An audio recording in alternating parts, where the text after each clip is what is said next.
Hey there, how's it going? Welcome back to the channel. Today we're working on a repair right here. Let me 1 second. So customer brought me an EC 256. If my understanding of the serial number is correct, this was made in 2021. He brought it in because it had an annoying buzz. It was buzzing really bad in its amp setup, and what I found was that the jack was wired backwards, so that was an easy enough fix. But then he asked me to modify it with one other thing that I guess I kind of upsold him on this. I just mentioned that it was something I could do. He wants a buried alive style stutter kill switch installed. So I'm gonna use one of these. This is all over the internet on eBay and Amazon and AliExpress. These are called marine momentary push button switches. So judging from the name, I can only assume that they're either for boats or they're for muscly gay soldiermen who eat crayons. Doesn't matter to me. We're going to be installing one right about there. Not able to expand the control cavity at all, so I have to work with the space I have. But before I get to that, let's talk about my thoughts on this guitar. Obviously, we all know the EC line from LTD. It's the best Les Paul style shape on the market, full stop. It plays as good or better than any Les Paul. I had an EC 1000 some years ago and I sold it because I'm an idiot, but I'm not really a Les Paul guy anymore, so it's fine. This is the first 256 I've played. Gotta be honest, I don't really get what the point is of an EC 1000 when the 256 is this good and this comfortable. The setup is good, the build quality is unbelievable, it's flawless. And these are the ESP designed passive humbuckers, and I do recall these being kind of lame back in like 2016, but these ones right here, whatever's going into the 2021 model, they've got a coil split that sounds incredible. They sound fine by themselves. They're just bright enough, I think is how I would put it. Back to work. The customer didn't even actually know he had a push-pull on here. I'm considering buying some used sets of these pickups on Reverb for my own builds, because I think these sound so good on their own. A set of these would be really sick in the Jazzmaster back there. Anyway, we've got to start drilling this hole. I've already marked out where I want it to be. It's gonna be right around there, like so, which is a little out of the way, but this isn't something that he's gonna use all the time. It's just a little bit of oregano on top of the pizza, you know? So I don't really know what to talk about in this video. I'm just gonna do this and then yap. It's gonna be all stream of consciousness. I wrote a song last night on Twitch that I wanted to use as like background music for my channel, but I don't think the song turned out very good. Here's a clip. Like, whoa. Okay, I have my microphone, so I'm gonna be really good now. Whoa, check out these effects right here. Whoa. You ever seen anything that cool? I got my hair growing back and the bald spot's starting to show again, so I think I need to go hunch over the chicken trough and shave it down again. Okay, so for drilling a hole through a guitar that is finished, the first thing I want to do is tape over the section where I expect that hole's gonna pop out, right about there. I do not want to chip the paint or the finish out when the drill bit comes through the surface. It'll rip out the paint and the finish and the wood chips, so a little bit of tape right there will help hold all that down. And then I would like to clamp like a solid piece on top of that, but because of the angles and the curves, you can't really do that. So what I'm gonna do, we're gonna use some coasters. Get a pack of coasters for your shop. I swear they're the most useful thing. We'll push down on that as the drill bit comes through. This will put resistance against the microscopic bits of unsupported material and keep it all together. That's the theory. Today we're drinking HEB unsweetened sparkling grapefruit, and we are listening. I found a playlist on YouTube that's a bunch of Terry Pratchett audiobooks, so the more excuse I can find to be out here listening to those, the better. But we're not going to listen to that while working on a video. That would be rude. Y'all mind if I geek? Every quarter I buy a disposable and try to get a little bit of nicotine in my blood just so I don't get Alzheimer's. Okay, a little bit of tape. What we're gonna do also as another method of keeping the hole as clean as possible, because we really don't have a lot of washer or head to work with. So I do need to get this kind of tight. So we're gonna start with smaller drill bits and work our way up. Ignore that. So we're using the Harbor Freight Warrior drill bit set that everyone makes fun of me for using because they wobble and they're dull. And that's kind of true. Who cares? You either know how to use your tools or you don't, okay? I've gotten so used to using crappy tools that when you put me in a wood shop full of nice tools, I freak out. I have an ADHD episode and lose all ability to woodwork, so I'm okay with what I'm doing. I hope you're okay with what I'm doing, but I also don't care that much. Right there, cool. Make some of these if you do guitars. Make just a chunk of wood. This is a 2x2 with a bunch of coasters glued onto it. Elevate the guitar above the controls and the bridge and everything so you can work on a flat surface without taking all the hardware off. Makes things super easy. Also, if you're a luthier and you have a 3D printer, print one of these. It's on Thingiverse. And then I glued coasters into mine because I glue coasters on everything. This thing's awesome. It could stand to be a little bit bigger. I think I might make another one that's 20% larger, maybe.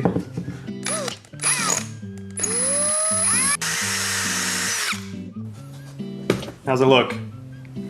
Okay, so now that we have a hole that's really small, that means we can now drill in from the top. And that's going to allow us to get a cleaner cut around the paint, because you don't want to chip the paint. Alright, so now, should we gradually increase the size of the bit, or should we jump right up to the final size? That's the question.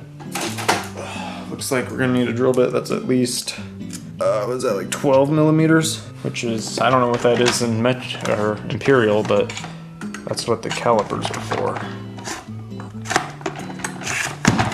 That one. 30 seconds. And that's why I like this drill bit set, because it has all the sizes. If you're just trying to make holes, you can't go wrong. Yeah, that will be a fine size. Yep, so there's our final drill bit. That is much larger than I expected. I'm really bad at estimating this sort of thing by eye. So let's just jump up a little bit at a time. Be sure to put your drill bits back.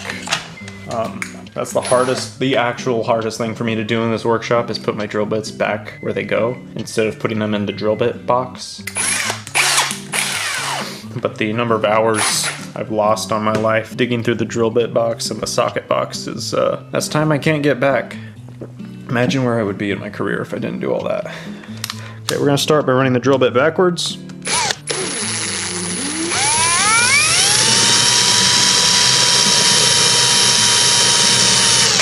To kind of wear the paint down.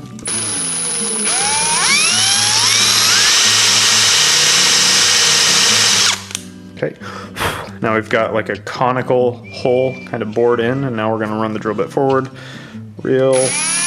You want to go fast, but I don't want to be touching it when I start, so. Okay. Now we're getting into the scary part, because, actually, you know what, it's probably fine. Because I hope that I estimated enough space to the wall that this will still fit, but I think we're good. Maybe not, I don't know, this might be a problem. No, that's not a problem.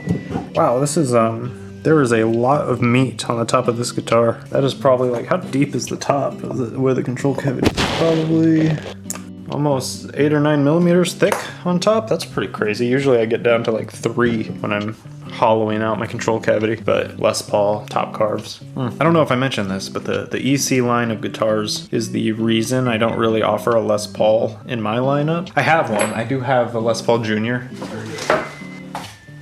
I have this body shape, my own horn. I don't know if I like this.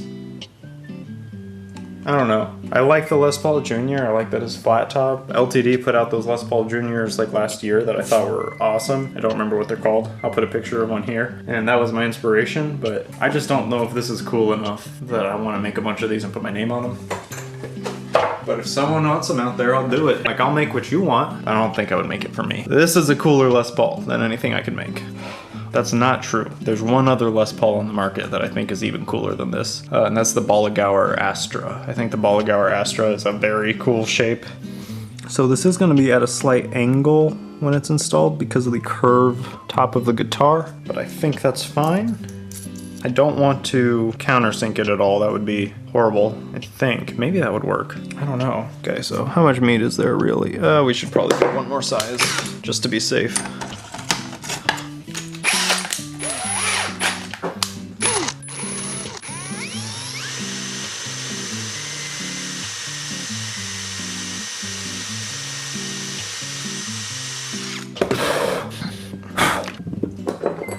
Yeah, this is going well. You think we can bore through with that? All right, so for the final cut, we're gonna come in from both sides of the hole. So I'm going to hollow out this side, run it backwards. Okay. So now that side is the final dimension, and now we're gonna run it through here backwards. That should be perfectly clean with no chips, except for the chip from the previous hole, but that's fine. Does our switch fit in there? It is just so close that it's actually kind of like catching the edges of the hole with the threads. That's kind of cool. Maybe we'll go with that. So, let's remove the tape. You want some close-ups of what I'm doing, actually? I'll bring the camera in. Yeah, how's that look? Does that look good? Let's remove the tape and make sure.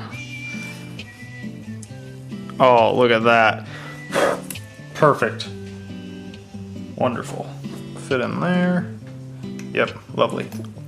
We're 20 minutes in already? Oh my goodness. All right, so let's get this in there. Should warm the soldering iron though. Get that preheating so we don't have to sit here for 20 minutes. There we go, look at that. And then that rubber washer will squeeze it down and pull it flush, and it'll kind of conform to the curves. Oh boy, we have not very much space for the washer on this side. Uh-oh, now we have an issue. Okay, here, so now we have a problem. This is the best part. I get to show you how I would solve a problem. Normally I never make mistakes, but when I do, it's always good to learn from them. All right, so if you can see, the nut here is not going to fit against this wall. So I'll just chisel it out. Yeah, actually I think that's what I will do. Big old flathead. Takes one to know one. Tap it out. It's just barely kissing the walls of the hole, so you don't have to hit it very hard. You wouldn't want to hit it hard anyway, so there's that washer. I don't want to lose that. You leave your electronic parts on the workbench and they will run off when you're not looking. Use the tiny chisel. Now if I was smarter, I could have moved the hole over so that this wouldn't happen. But the problem with doing that is that it would have moved it, I think, too close to your other controls. If it's like right up against the knob, and then every time you hit your kill switch, you're bumping your volume knob. That's not a solution. So I actually think it's better to just move it far to the walls of the cavity and then chisel out a channel.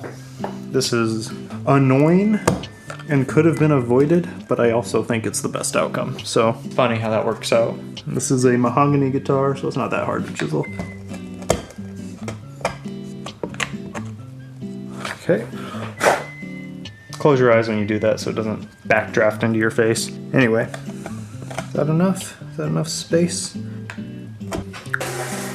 Get this back in there. Is this enough space? I think it probably is. Pretty close. Oh yeah, I actually think that's exactly enough space. Perfect. Just had to take like 2 millimeters of wood out the edge. That's perfectly fine. I need, what's the best tool for this? Probably some regular pliers. Yeah. Now we want to get this kind of tight. Because if this comes loose, it will be a real pain. Let's see, where are my wires? I had a bit of black and a bit of red. Will do. Do I have wire strippers? I do. Wire strippers that don't cut. There we go. Put that back where it goes. Alright, so what we're going to do to make this thing work is we're just going to put it in series with the output jack, and then we are going to attach the other end of the button to ground, so that when you press the button, it just grabs your signal and dumps it into ground. That is the easiest way to do this. There's a minor drawback. Doing it this way, you will be able to have your stutter switch and all that. The problem is that on a clean tone, it pops. It sends a bunch of voltage into your line when you hit the ground, and you can hear like a click. So I'm gonna add a resistor, and that should help, I think. We'll test it. There it is. Couldn't figure out where my solder went. Now, the question is where to splice this in. I should be able to just do it like that, right? I'm gonna actually take out that knob. which is the push-pull. Do I have, oh yeah. So, from your red wire, this doesn't need to be this long. You want to use a little more wire than you think you need, but not too much more, because if you gotta fit a clump of wires in your guitar, it becomes not very fun very quickly. So, maybe I'll just do that. I don't know. Oh, this has been modified. This isn't factory. Did I do that? I didn't do that. There's a ground connection that's just been cut.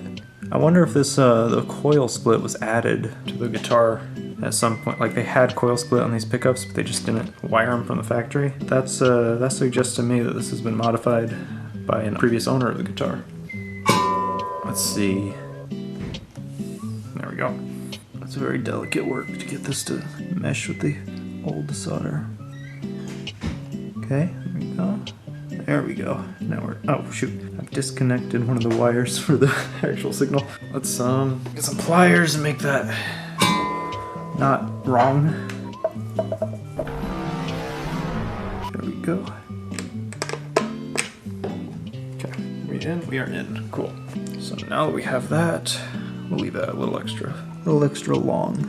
So what I want to know, I'm going to attach this without soldering it. Just kind of stick it in the tabs there. But I'm really interested to see. We're going to test it with and without the resistor. I'd really like this to just work, you know. Further, so many ground points we can use. I'm just going to use the back of one of these pots right here. I didn't tin that. Let's just add a little bit of solder of our own. Be sure to inhale as much lead smoke as you can. We're going to die in a war in the Middle East anyway. All right. That's attached. Let's see if it works. I left my wireless on and the battery's dead. How could you guys let me do this? I'll just bring it over here.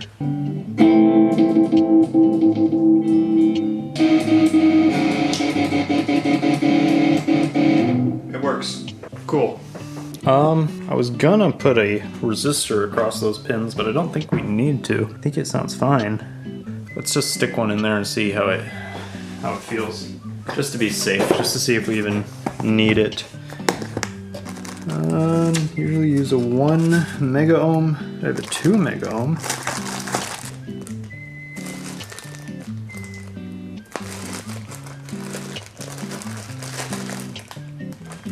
That's a 1.5 mega ohm. More is probably better, right? You want a good amount of resistance so it doesn't accidentally. 7 mega ohms? Okay. Never needed such a thing. Try a 2. We're just gonna bridge this across. Where's those needle nose pliers? Let's do this. All right, that's probably enough contact. Let's see how that sounds. Okay, it is my opinion that that is an improvement, and we are gonna go with that. I do not know how to fit. I guess solder that into place, and actually it doesn't really matter, does it? Because now that I have the leads of that resistor in there. We are 48 minutes into this video. Oh, how boring. Is this content? Is this good? Is this what you want to see? This probably isn't what you want to see, and that's why you guys keep asking for build videos. Okay, come on. What is this, first day with the new hands? Come on, get it in there. There we go. Poggers! Crimp that properly. There we go. Now, for the solder. I was holding my breath, it's fine. None of us are gonna live long enough to develop lung cancer. Smoke them while you got them. Cool, so we'll just kind of make it all fit in nicely. Probably stuff that underneath the other wires. Sweet, we're golden. Now, here's a question. This is an aesthetics question about these guitars. LTD guitars, and where's my screwdriver? This one will work. All right, so here's an aesthetics question. I kind of haven't decided how I feel about it. The coffin-shaped cover for the coffin-shaped control cavity is kind of cool, but I don't feel like this shape is informed by this shape in any meaningful way. This seems like they just wanted to throw a coffin on it, right? So to me, This is sort of a juxtaposition that I don't think is particularly aesthetically pleasing, other than it's kind of cool that it's a coffin, right? To me, I would kind of want the curve of the cavity to maybe follow the curve of the body, or be a little more rounded. I don't know, those are just my thoughts. Back on. All right, let's have a little bit of a jam and then we'll call it a night.